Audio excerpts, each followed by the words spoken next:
बिस्मिल्लाहिर्रहमानिर्रहीम। अस्सलाम वालेकुम। फैसल अब्बासी हाज़िर खिदमत है। पाकिस्तान में इस वक्त भी सबसे जो ज़्यादा जिस मामले पे नज़र है वो आर्मी चीफ़ का तकर्रुर है, और नए आर्मी चीफ़ के तकर्रुर को लेके जो पाकिस्तान के वज़ीर दिफ़ा ख्वाजा आसिफ़ हैं वो ये कहते हैं कि कल ये नाम मौसूल हो जाएंगे। इसका तरीक़ाकार ये होता है कि जो GHQ है वो सीनियर तरीन अफसरान के नाम भेजता है वज़ारत दिफ़ा को, और फिर वज़ारत दिफ़ा जो है वो वज़ीर-ए-आज़म को ये नाम भेजती है। ये नामों से मुराद ये होता है कि ये सिर्फ नाम नहीं आते बल्कि इन शख्सियात के प्रोफाइल भी आते हैं, ये पूरे डोज़ियर आते हैं, और इन डोज़ियर्स के साथ फिर एक समरी अटैच की जाती है, और फिर वो समरी वज़ीर-ए-आज़म साहब जब किसी एक नाम का अप्रूवल दे देते हैं तो वो फिर सदर पाकिस्तान को भेजी जाती है, और सदर पाकिस्तान उसको फिर इंडोज़ करते हैं, और फिर इस तरह ये नया तकर्रुर हो जाता है। अब मामला इस वक्त ये है कि जो 27 नवंबर है, 27 नवंबर को लेफ्टिनेंट जनरल आसिम मुनीर उनकी रिटायरमेंट का दिन भी बनता है, लेकिन कुछ कानूनी जो फार्मूले हैं, ये कानूनी तरीक़ेकार हैं कि अगर पहले से उनका तकर्रुर कर दिया जाए तो ये समझने में आता है कि फिर जो अगले 3 साल के लिए है वो उनकी रिटायरमेंट बदल जाती है आपकी सर्विस कैरी ऑन में।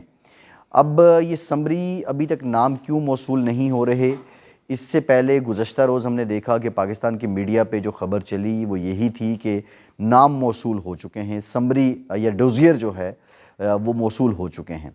लेकिन अब वज़ीर ख़ारिजा वज़ीर दिफ़ा ने ये कहा है कि ये कल मौसूल होंगे। अब कल अगर ये मौसूल हो जाते हैं तो उसके बाद वफाकी हुकूमत कितना टाइम लेगी कोई नाम फाइनलाइज़ करने में? ये तो पाकिस्तान में रहा है कि जब भी ये अपॉइंटमेंट होती है सब लोगों की नज़रें इस पे होती हैं, लेकिन अब की बार जितना सस्पेंस इस सारे मामले में आ चुका है ये इससे पहले नहीं आया है। वज़ीर दिफ़ा ख्वाजा आसिफ़ की अगर हम बात करें तो ख्वाजा आसिफ़ को लेकर उनकी जमात के अंदर से जो बयानात सामने आ रहे हैं वो एक तरह से बिलवास्ता तौर पर ख्वाजा आसिफ़ की परफॉर्मेंस पे कोई अदम इत्मीनान का इजहार कर रहे हैं। अब जो कल शाहिद खाकान अब्बासी साहब ने स्टेटमेंट दी और उन्होंने कहा कि ये वज़ारत दिफ़ा के पे बड़ी भारी ज़िम्मेदारी आयद होती है कि वो इस मामले को इस तरह सुलझाएं कि कल को ये मामला अदालत में न जाए, अदालत में चैलेंज ना हो। एक तो मामला ये है। खुर्रम दस्तगीर साहब गुज़श्ता रोज़ हमारे टीवी प्रोग्राम में थे, जब उनसे हमने ये पूछा तो उन्होंने कहा जी नाम आ चुके हैं और नामों की जो फ़ाइनल मुतालिया है, जो प्रोफाइल है वो किया जा रहा है। आज जबकि वज़ीर दिफ़ा कहते हैं कि नाम नहीं आए हैं। अब ये वज़ीर-ए-आज़म की सवाबदीद तो है, वज़ीर-ए-आज़म अगर नाम नहीं भी आते तो वो अगर उसको कर देते हैं तो इसमें मेरा कानूनी एतबार से मैं समझता हूँ कि कोई अमर माने नहीं होगा, लेकिन कुछ रिवायात होती हैं। रियासतें, हुकूमतें, पार्लिमान ये आइन और कानून के साथ साथ रिवायात पे भी चलते हैं, और वो रिवायत यही है कि GHQ से नाम आता है वज़ारत दिफ़ा को, फिर वज़ारत दिफ़ा आगे भेजती है। लेकिन ख्वाजा आसिफ़ साहब के साथ क्या मामला है? कुछ और भी मेरी मुस्लिम लीग नून के लोगों से बात हुई है, वो खुलकर तो बात नहीं करते, लेकिन वो ख्वाजा आसिफ़ की जो परफॉर्मेंस है और जो उनकी शख्सियत है उसको लेकर कोई इतने खुश दिखाई नहीं देते, इतने पुरइत्मीनान दिखाई नहीं देते, क्योंकि ख्वाजा आसिफ़ के बारे में ये इम्प्रेशन रहा है कि ख्वाजा आसिफ़ मुस्लिम लीग नून में मौजूद उन चंद शख्सियात में से हैं। इससे पहले चौधरी निसार अली ख़ान होते थे जो नवाज़ शरीफ के भी बैक वक्त उतने ही करीब थे जितने वो उस वक्त की इस्टेब्लिशमेंट के करीब तस्वुर किए जाता थे। ख्वाजा आसिफ़ के बारे में भी यही है कि वो एक वक्त में अपनी पार्टी क़यादत के भी उतने ही करीब होते हैं जितने वो उस वक्त की इस्टेब्लिशमेंट के करीब रहे हैं, और अभी भी ख्वाजा आसिफ़ का ये तासुर है। लेकिन अब चल क्या रहा है, जो हुकूमत की सफ़े हैं उसमें उलझन क्या है? क्या किसी नाम पे इत्तफ़ाक़ नहीं हो रहा, या हुकूमत जो नाम दे रही है या जो लाना चाह रही है उस पे इत्तफ़ाक़ नहीं हो रहा? दूसरे एंड पे क्या चल रहा है? एक अबहाम तो अपनी जगह मौजूद है। नज़रें इस वक्त ख्वाजा आसिफ़ पर इसलिए हैं कि ये ज़िम्मेदारी भी उनकी बनती है जो वज़ारत उनके पास है, और दूसरा सियासी और अखलाक़ी एतबार से भी देखा जाए जो उनकी परसेप्शन है, ये जो उनकी रेपुटेशन है उसको भी मलहूज़े ख़ातिर लाया जाए तो ये ख्वाजा आसिफ़ ही नज़रों में आते हैं। लेकिन अब क्या वजह है कि जो पार्टी की सीनियर क़यादतशिप है, जो सीनियर क़यादत है, जो सीनियर लीडरशिप है, उसकी जब हम बात करते हैं तो वो कुछ ख्वाजा आसिफ़ से मुतमईन दिखाई नहीं देते। अब इसमें ख्वाजा आसिफ़ का क्या कोई ज़ाती बर्ताव है या कोई और मामला है, या ये फ़ुक़दान है, वो फ़ुक़दान है, या वो खलीज है जो नवाज़ शरीफ और उनकी साहबजादी के मुल्क के बाहर बैठने की वजह से है? یہ بہت امپورٹنٹ بات ہے، اس پہ ذرا نون لیگ کو سوچنا ہوگا، اور اگر یہ خلیج اسی طرح رہی تو کہیں یہ بہت بڑی دراڑ تو نہیں بن جائے گی، یہ بہت بڑا کھڈا تو نہیں بن جائے گا، اور کہیں یہ ایسا تو نہیں ہوگا کہ مسلم لیگ نون کے اندر کی یہ تفریق کھل کر سامنے آ جائے۔ یہ ایک بہت الارمنگ بات ہے کہ جو مسلم لیگ نون کے کیمپ سے ہی باتیں خواجہ آصف صاحب سے متعلق ہو رہی ہیں۔ دوسری امپورٹنٹ بات یہ ہے کہ جو انگلینڈ کی کرکٹ ٹیم ہے وہ 26 نومبر کو اسلام آباد پہنچے گی، اور 26 نومبر کو ہی کال دے رکھی ہے عمران خان نے۔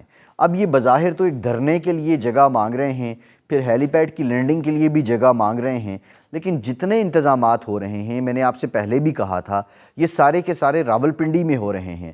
یہاں تک کہ 10,000 جو پولیس کے اہلکار ہیں وہ بھی اس جلسے کی یا جلسہ کم دھرنا بھی ہو سکتا ہے، اس کی سیکیورٹی کے لیے ان کو بھی آرڈر کر دیے گئے ہیں کہ 10,000 پولیس اہلکار اس کی سیکیورٹی کے لیے اپنے فرائض انجام دیں گے۔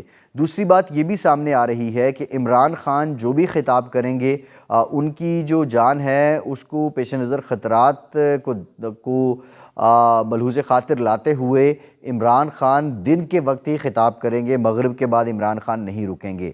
لیکن اگر یہ دھرنا ہوگا، کیا یہ ویسا ہی دھرنا ہوگا؟ 2014 میں عمران خان رات کے وقت آخری خطاب کرنے کے بعد بنی گالہ اپنے گھر لوٹ جایا کرتے تھے اور لوگ وہاں پر موجود رہتے تھے۔ اگر یہ ویسا ہی دھرنا ہوگا اسلام آباد اور راولپنڈی کے موسم کی شدت کو خاطر میں لاتے ہوئے، تو کیا لوگ سٹے کریں گے؟ میں سمجھتا ہوں کہ بالکل بھی نہیں کریں گے۔ دوسرا، اگر یہ دھرنا نہیں ہے تو پھر اسلام آباد میں فیض آباد کے مقام پر دھرنے کی اجازت کیوں طلب کی جا رہی ہے؟ اس کا مقصد یہ ہے کہ عمران خان ایک پریشر اپنا ڈالنا چاہتے ہیں۔ ایک سوال یہ بھی ہے کہ اتنا لمبا لانگ مارچ ایک سیریز، اور یہ لانگ مارچ پہ بڑے دعوے تھے عمران خان کے، لیکن اس کے ذریعے ابھی تک عمران خان جلد الیکشن پہ راضی نہیں کر سکے ہیں حکومت کو اور دیگر سٹیک ہولڈرز کو۔